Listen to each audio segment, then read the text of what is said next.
All welcome to our channel Vardhini క్లాస్లో ఇవాళ class వచ్చేసేసి మనకి టెన్సెస్ అనమాట. ప్రీవియస్గా డిస్కస్ చేస్తాం కదా కొన్ని రకాల ఎగ్జాంపుల్స్.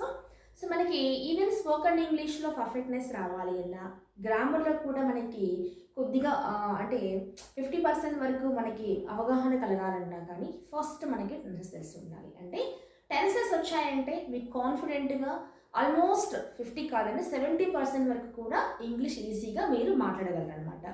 ఎందుకు అంటే ఆల్మోస్ట్ మనకి ఉన్నటువంటి ఇంగ్లీష్ గ్రామర్ అంతా కూడా హార్ట్ లాంటిది అనమాట. ఈ టెన్సెస్ అనేది మనకి టెన్సెస్ తెలియాలంటే మనకి ఫస్ట్ వర్బ్స్ తెలియాలి కదా. సో మీకు నేను వర్బ్స్ అనేది కమ్యూనిటీ ట్యాబ్లో పోస్ట్ చేస్తూ వస్తానండి. డైలీ 50 వర్బ్స్ లాగా పోస్ట్ చేస్తాను.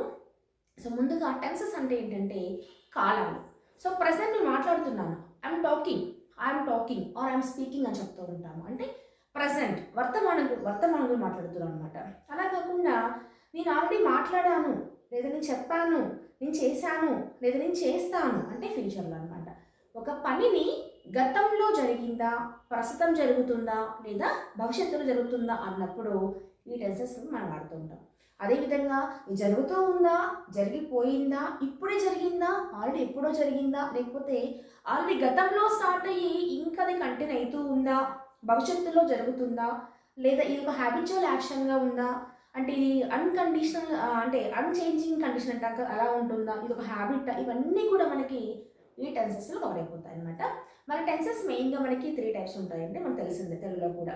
అదేంటి, వర్తమాన కాలం అంటాము, భవిష్యత్ కాలం అంటాము, ఇంకోటి భూతకాలం అంటాము. అంటే past tense, present tense, future tense. Past గతం అయిపోయింది ఆల్రెడీ, సో ప్రజెంట్ వర్తమానం, ఫ్యూచర్ భవిష్యత్తు అనమాట. వీటిల్లో మనం ఇవాళ క్లాస్ వచ్చేసేసి మనం చెప్పాము టెన్సెస్ 3 టైప్స్ అని. దాంట్లో కూడా మళ్ళీ మనం 4 టైప్స్ అని చెప్పాను కదా. ఆ 4 టైప్స్ ఏంటి అంటే ఇక్కడ రాసేద్దామండి. సో ఒకటి వచ్చేసి మనకి సింపుల్ ప్రెజెంట్ టెన్స్, నెక్స్ట్ వచ్చేసి present continuous, next present perfect tense, next perfect continuous. మరి ఇవాళ వచ్చేసి ఓన్లీ సింపుల్ ప్రెజెంట్ అనమాట. మరి సింపుల్ ప్రెజెంట్ ఎక్కడ వాడతాము అంటే హ్యాబిచువల్ యాక్షన్స్లో వాడతాము. To express our habits. ఎవరైనా సరే హ్యాబిట్స్ అంటూ ఉంటాయి కొందరికి రోజు పేపర్ చదివే అలవాటు ఉంటుంది, కాఫీ తాగేది ఒక అలవాటుగా ఉంటుంది. అంటే మనం కెనాట్ చేంజ్ ఇట్ అనమాట, హ్యాబిట్గా వస్తూ ఉంటుంది. సో వాటిని హ్యాబిట్స్ చెప్పడానికి వాడుతూ ఉంటాము. అలాగే యూనివర్సల్ ట్రూత్స్ అంటాం, ప్రకృతిలో సహజంగా జరుగుతూ ఉంటాయి. ఎప్పుడు కూడా సూర్యుడు తూర్పులో వేస్తాడు కదా, the sun rises in the east అని చెప్తాం అనమాట. అలా అండ్ ఫర్ ఇన్స్ట్రక్షన్ చేస్తూ ఉంటాం కదా, అటు వెళ్ళి ఇటు వెళ్ళి అనేసి అప్పుడు వాడుతూ ఉంటాము. అలాగే అన్చేంజింగ్ కండిషన్స్ అని చెప్తూ ఉంటాము. అన్చేంజింగ్ కండిషన్స్ అంటే ఇప్పుడు ఒక చోట అయితే పని చేస్తున్నాడు అంటే ఆ పని చేస్తుంటాడు, వేరే పని చేయలేడు కదా. అంటే సపోజ్ ఎగ్జాంపుల్ చెప్పాలంటే మీకు హీజ్ అండ్ డాక్టర్ అని చెప్తూ ఉంటాం అక్కడ మనం. So he works at hospital, లేదా హీ వర్క్స్ అట్ స్కూల్ ఇలా చెప్తాం కదా. హీ వర్క్స్ అట్ స్కూల్ అని చెప్తూ ఉంటాం, అంటే అది అక్కడే పని చేస్తాడు అనమాట. That is not changed. So అలా అన్చేంజింగ్ కండిషన్స్, ఇవన్నీ కూడా కండిషన్స్ ఎక్కడెక్కడ వాడతాము ఈ సింపుల్ ప్రెజెంట్ చూద్దాం. సో నెక్స్ట్ మీకు ఇది తెలియాలంటే డూ ఫ్యామిలీ డస్ అని తెలిసి ఉండాలన్నమాట. అవి చూద్దాము. ఇక్కడ మనము డూ ఫ్యామిలీ డస్ అని చూసేద్దాం. ఇప్పుడు డూ ఫ్యామిలీ అంటే I, you, we, they and plurals, ఇవన్నీ కూడా మనం కలిపి డూ ఫ్యామిలీ చెప్తాము. డస్ ఫ్యామిలీ అంటే he, she, it or singular names, లేదా ఒక దాని గురించి చెప్తున్నప్పుడు, ఒక వస్తువు గురించి చెప్తున్నప్పుడు సింగిల్గా ఉండాలి అది కూడా, లేదా ఒక మనిషి గురించి చెప్తున్నప్పుడు కానీ అవన్నీ కూడా సింగిల్కి వచ్చేస్తాయి అనమాట. అప్పుడు డస్ రావాలి, ఇక్కడ వచ్చేసి డూ రావాలి. ఇక్కడ ఎప్పుడు కూడా మనము ఈ సింపుల్ ప్రెజెంట్ టెన్స్లో వర్బ్ అనేది V1 ఉంటుంది. సింపుల్ ప్రెజెంట్ టెన్స్లో ఓన్లీ V1 వాడతాము. ఆ వర్బ్లో వచ్చే లాస్ట్ ఆల్ఫాబెట్ డిపెండ్ చేసుకొని వర్బ్కి ఎస్ కానీ, ఈఎస్ కానీ, ఐఎస్ కానీ యాడ్ చేయడం జరుగుతూ వస్తుందండి. ఏం యాడ్ చేస్తామని మనకి కొన్ని కండిషన్స్ అనేవి చెప్తాను, రూల్స్ ఉన్నాయన్నమాట. మనం ఫస్ట్ కొన్ని హ్యాబిచువల్ యాక్షన్స్ డిస్కస్ చేద్దాం ఇప్పుడు మనము. So let us see some habitual actions like మనం ఇక్కడ గుర్తుపెట్టుకోండి డూ ఫ్యామిలీ డస్ అని చెప్పాను కదా. హ్యాబిచువల్ యాక్షన్స్ లో ఫస్ట్ టైప్ ఆఫ్ కండిషన్ అదేంటంటే హ్యాబిచువల్ యాక్షన్ చెప్పాను కదా మనము. ఆ హ్యాబిచువల్ యాక్షన్స్ లో సపోజ్ చూడండి, డ్రింక్ అనేది ఒక వర్బ్ అనమాట. దీనికి స్ట్రక్చర్ ఏం లేదండి, చాలా simple structure. Subject plus V1 plus object వస్తుంది. మరి దీంట్లో ఈ V1కి మనకి ఎస్ఆ, ఈఎస్ఆ, ఐఈఎస్ఆ అనేది depending upon the letter last alphabet present in the given word. ఆ కండిషన్స్ మనం పక్కన ఎక్స్ప్లెయిన్ చేద్దాము. ప్రెసెంట్ అయితే ఎక్కడ వాడతాము అంటే ఫస్ట్ కండిషన్ హ్యాబిట్స్ చెప్పాను కదా, ఆ హ్యాబిట్స్ ఫర్ ఎగ్జాంపుల్ చూద్దాము. I drink milk. నాకు పాలు తాగే అలవాటు ఉంది, నేను పాలు తాగుతాను. తాగుతాను అనేది ఇప్పుడు తాగుతావు, రేపు తాగుతాను, ఎల్లుండి తాగుతాను, నిన్న తాగాను. అంటే అదొక హ్యాబిట్స్ అనమాట, అదొక హ్యాబిట్ అనమాట. కాబట్టి there is no change in the word, as యూజువల్గా వీవన్ రాసేస్తాం అంతే. షీ డ్రింక్స్ మిల్క్ అంటున్నా, ఆమె పాలు తాగుతుంది. ఆమె నిన్న పాలు తాగింది, ఇవాళ తాగుతుంది, రేపు కూడా తాగుతుంది, ఇంకా 1 year తర్వాత తాగుతుంది. అంటే it is a habit of her అనమాట. అప్పుడు కూడా మనము షీ డ్రింక్స్ అని వాడుతూ ఉంటాము. మరి ఇక్కడ ఎస్ ఎందుకు వచ్చింది అంటే చెప్పాను ఇక్కడ మీకు. షీ అనేది ఏంటి, ఇది డస్ ఫ్యామిలీ సంబంధించినటువంటి సబ్జెక్ట్ ప్రొనౌన్ కాబట్టి మనకి డ్రింక్స్ రావాలి అంటే వర్బ్కి ఎస్ యాడ్ చేస్తాము. నెక్స్ట్ చూడండి, వి వచ్చింది. వి అనేది డూ ఫ్యామిలీ కదా, కాబట్టి వి డ్రింక్ మిల్క్ అని చెప్తున్నాం. అలాగే మై ఫాదర్ అనేది కూడా సింగులర్ కాబట్టి మై ఫాదర్ రీడ్స్ వచ్చింది. చూడండి ఎస్ యాడ్ చేస్తాం. రీడ్ అనేది ఒక వర్బ్ కదా, ఆ వర్బ్కి ఎస్ యాడ్ అవుతుంది అనమాట. My father reads newspaper daily. She goes to temple daily. Goes వచ్చింది. యాక్చువల్లీ గో అనేది ఒక వర్బ్ కదా మనకి. ఇది వచ్చేసి మనకి డూ ఫ్యామిలీలో మనం ఓన్లీ గో వస్తుంది. డస్ ఫ్యామిలీకి వచ్చేసరికి హీ షీట్లో ఉన్నప్పటికీ గోస్ వస్తుంది. కొన్ని చోట్ల చెప్పాను కదా మీకు ఎస్ కానీ ఈఎస్ కానీ ఐఎస్ కానీ వాడదాం చెప్పాను కదా, అది మళ్ళీ ఎక్స్ప్లెయిన్ చేద్దాము. సో మీరు గుర్తుపెట్టుకోవాల్సింది ఏంటంటే హ్యాబిట్స్ చెప్పేటప్పుడు ఖచ్చితంగా డైలీ కానీ ఎవ్రీడే కానీ ఎవ్రీ వీక్ కానీ ఆ వీక్లీ ట్వైసా ఎవ్రీ మంత్ ఖచ్చితంగా ఉంటుందండి. లేదు అంటే జస్ట్ చెప్పేస్తాం subject plus V1 plus object అని. సో సెకండ్ కండిషన్ చూసేద్దాం మళ్ళీ మనము. నెక్స్ట్ టైప్ ఆఫ్ కండిషన్ ఏంటి మనకి, జనరల్ ఆర్ యూనివర్సల్ ట్రూత్స్ కదా. అంటే ప్రకృతిలో సహజంగా జరిగేటువంటి కొన్ని ఉంటాయి కదా మనకి, మార్పులు కానివ్వండి.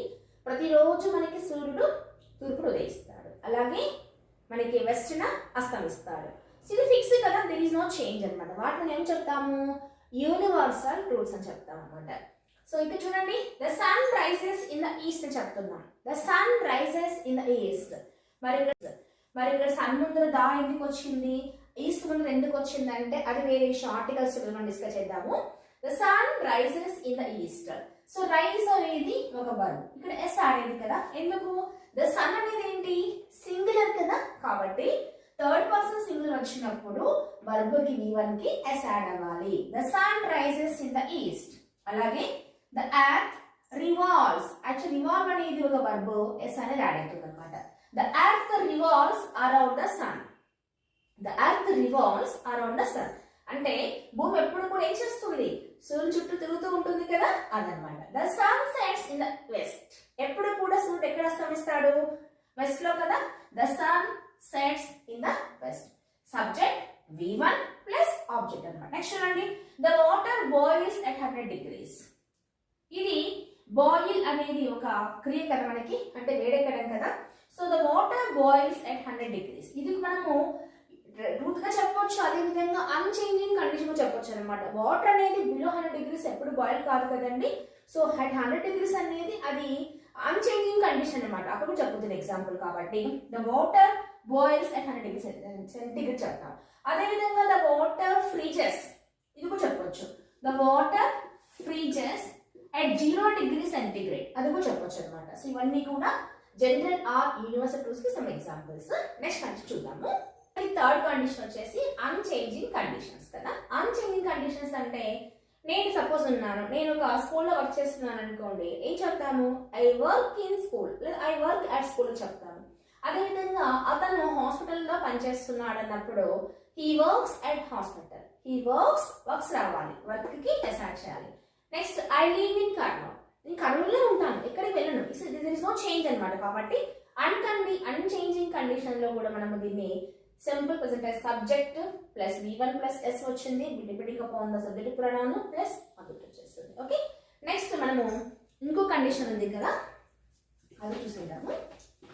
మనకి నెక్స్ట్ కండిషన్ వచ్చేసి నియర్ ఫ్యూచర్. అంటే ఫ్యూచర్ లో చాలా తొందరలో ఒక పని జరుగుతుంది అని చెప్పాల్సి మనము. జనరల్ గా ఫ్యూచర్ లో పని జరగాలంటే మనము ఫ్యూచర్నెస్ వాడదామండి, అంటే విల్ ఫామ్ రావాలి. She will come or he will go అట్లా వాడుతూ ఉంటాం. కానీ ఇలా కూడా వాడచ్చు అనమాట. సింపుల్ ప్రెజెంట్ టెన్స్ ని కూడా అంటే భవిష్యత్తులో చాలా తొందరగా, అంటే నియర్ బై అనమాట. నియర్ బై యాక్షన్స్ అంటాం కదా. సో నియర్ ఫ్యూచర్ లో కూడా వాడుతూ ఉంటాము. రేపు మా నాన్నగారు వచ్చేస్తారు అంటే my father arrives tomorrow. My father arrives tomorrow అంటాం. The plane leaves in 10 minutes. విమానం ఇంకా 10 నిమిషాల్లో స్టార్ట్ అయిపోతుంది అన్నప్పుడు కూడా వాడుతూ ఉంటాం. The plane leaves. సో ఇది వర్బే కదా లీవ్ అనేది, ప్లస్ ఎస్ వచ్చింది. Next the movie starts. The movie starts at 3 PM అంటున్నాం. సినిమా 3 గంటలకి స్టార్ట్ అయిపోతున్నప్పుడు కూడా, అంటే నియర్ ఫ్యూచర్ లో కూడా మనము ఈ సింపుల్ ప్రెజెంట్ వాడుతూ వస్తాం అనమాట. మనం నెక్స్ట్ చూద్దాము కొన్ని డూ ఫ్యామిలీ డస్ ఫ్యామిలీస్ లో చెప్పాను కదా, వేటికి ఎస్ వస్తుంది వేటికి ఎస్ వస్తుంది అనేసి.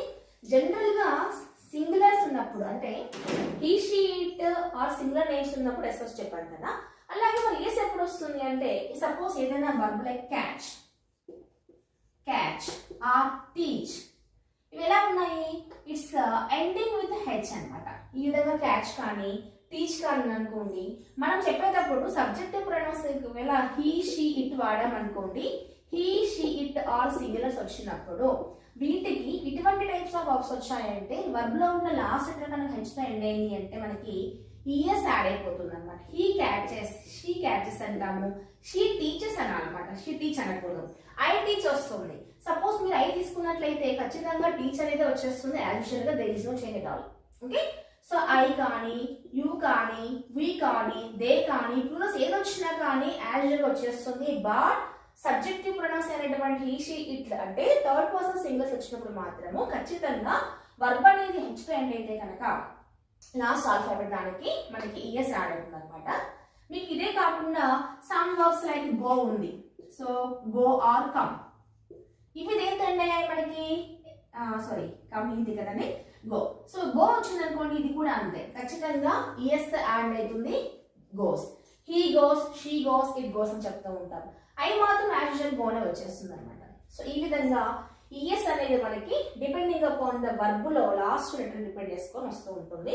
మరి ఐఎస్ ఎక్కడ వస్తుంది అంటే అది చూపిస్తాను నేను ఇప్పుడు. నేను సమ్ ఎగ్జాంపుల్స్ లైక్ వైతో ఎండ్ చూద్దాము. క్యారీ అంటున్నాను.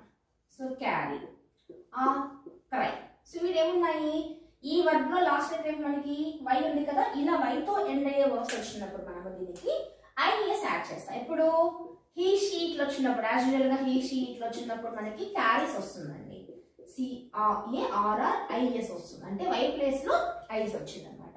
సో క్రై కూడా అంతే, క్రైస్, ఐఎస్ వచ్చేస్తుంది అనమాట. ఓకే, ఇంకో కండిషన్, ఇది వై కండిషన్. అంటే వర్బ్ లో కనుక లాస్ట్ ఆల్ఫాబెట్ కనుక వై ఉన్నట్లయితే మనకి సబ్జెక్టివ్ ప్రొనౌన్స్ హీ షీ ఇట్లా వచ్చినప్పుడు థర్డ్ పర్సన్ సింగులర్ వచ్చినప్పుడు ఖచ్చితంగా మనము ఐఎస్ యాడ్ చేస్తాం అనమాట. అంటే she cries, he cries, it cries, she carries, he carries. మరి అలా ఐ వచ్చినప్పుడు ఏమొస్తుంది, యాజ్ యూజువల్ గా క్యారీ వస్తుంది. I carry, they carry, next we carry, you carry అని వస్తుంది అనమాట. అలాగే one more example you see like same ఇదే విధంగా వైతో ఎండ్ అవుతాయి, కానీ బిఫోర్ లెటర్ వచ్చేసి మనకి కాన్సనెంట్ కాకుండా ఓవర్ ఉంటుంది అనమాట. ఇక్కడ చూడండి, ఇది కాన్సనెంట్ కదా ఇక్కడ ఇక్కడ, కాబట్టి మనకి వై ప్లేస్ లో ఐఎస్ వచ్చింది. అదే ప్లేస్ లో మీకు వై బిఫోర్ గా ఏదైనా ఓవర్ ఉన్నట్లయితే జస్ట్ మనకి ఓ బేస్ రావాలి, అది అలాగే ఉండిపోతుంది. ఎక్స్ట్రాగా ఎస్ యాడ్ చేస్తాం అనమాట. ఇవన్నీ కూడా మీకు ఎగ్జాంపుల్ చూస్తూ ఉంటే ఐడియా వచ్చేస్తుంది అనమాట మనకి. దీని తర్వాత మనకి కొన్ని టైప్స్ ఆఫ్ సెంటెన్సెస్ ఉన్నాయండి. ప్రతి టెన్స్ లో కూడా మేము ముఖ్యంగా నేర్చుకోవాల్సింది 4 టైప్స్ ఉంటాయి. పాజిటివ్, నెగిటివ్, అలాగే ఇంట్రోగేటివ్ అండ్ నెగిటివ్ ఇంట్రోగేటివ్. ఈ పాజిటివ్ ఏమంటామంటే మనకి అఫర్మేటివ్ చెప్తూ ఉంటాం. బేసిక్ గా అఫర్మేటివ్స్ అలాగే ఇంట్రోగేటివ్స్ ఉంటాయి అనమాట. మీకు కొన్ని జస్ట్ చెప్తాను, దీని డీటెయిల్ గా మనం ఎక్స్ట్రాక్ట్స్ మనం చూద్దాము, లెంత్ అయిపోతుంది కదా వీడియో మనకి. సో ప్లస్ ఈ సమ్ ఎగ్జాంపుల్స్ ఫర్ అఫర్మేటివ్స్ అండ్ ఇంట్రోగేటివ్స్ అండి. దీని డీటెయిల్ గా మనం ఎక్స్ట్రాక్ట్స్ చూద్దాం వీడియో. మరి ఇక్కడ గమనించినట్లయితే మీరు చెప్తున్నాం జనరల్ గా ఆమెకి పాలు తాగే అలవాటు ఉందని చెప్తున్నాం, లేదా ఆమె పాలు తాగుతుంది అంటే ఏం చెప్తాము, షీ డ్రింక్స్ మిల్క్ కదా, షీ డ్రింక్స్ మిల్క్ అంటున్నాం. మరి దీన్ని మనము అఫర్మేటివ్ చెప్తాం, పాజిటివ్, ఆమె పాలు తాగుతుంది. ఇక్కడ గమనించండి, ఈ డ్రింక్స్ అనే దాంట్లో డస్ ఉందండి, డస్ ప్లస్ డ్రింక్ కలిపితేనే మనకి డ్రింక్స్ అవుతుంది. అది మీరు గమనించుకోవాలి, గుర్తుపెట్టుకోవాలి ఎప్పుడు కూడా. నెక్స్ట్ చూడండి, రేపు చెప్పాల్సినప్పుడు మనము షీ నాట్ డ్రింక్స్ అనకూడదు, షీ డస్ నాట్ డ్రింక్ వస్తుంది. ఇక్కడ ఆల్రెడీ డస్ లో ఎస్ వచ్చింది కాబట్టి ఇక్కడ ఇంకా ఎస్ రాదు. మళ్ళీ మనము షీ డస్ నాట్ డ్రింక్స్ రాయకూడదు, షీ డజంట్ వచ్చిన తర్వాత హీ షీ ఇట్ ఏది వచ్చినా డజంట్ వచ్చింది అంటే వర్బ్ లో మళ్ళీ ఎస్ రాదు.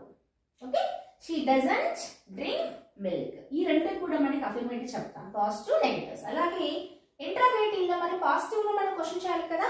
ఆమె పాలు తాగుతుందా, ఆమె పాలు తాగుతుందా అంటే డస్ షీ డ్రింక్ మిల్క్ అంటాం. ఇక్కడ డ్రింక్స్ రాదు, ఎందుకు ఆల్రెడీ డస్ లో వచ్చేసింది కదా, అందుకు రాదన్నమాట. Does she drink milk. ఆమె పాలు తాగదా, does she not drink milk, does she not drink milk. ఆమె పాలు తాగదా అంటారు. సో ఈ విధంగా ప్రతి సెంటెన్స్ కూడా మనం 4 టైమ్స్ రాస్తామండి. వీటి గురించి డీటెయిల్ వీడియో నెక్స్ట్ గా చూద్దాము, లెంత్ అయిపోతుంది కదా. ఐ హోప్ ఈ వీడియో మీకు అందరికి యూస్ఫుల్ కనిపించింది అనుకుంటున్నాను. నా హ్యాండ్ రైటింగ్ అయితే కొంచెం క్లామ్సీగానే ఉంటుందండి, ఈజీగా అర్థం కాదు కాబట్టి నేను మ్యాక్సిమం టైప్ చేసి పెట్టడానికి ట్రై చేస్తున్నాను. మీకు ఇలాగే కావాలంటే కింద కామెంట్ చేయండి, టెన్సెస్ కంటిన్యూ చేస్తాను. మరి వీడియో కనుక నచ్చితే లైక్ చేయండి, షేర్ చేయండి. Thank you for watching.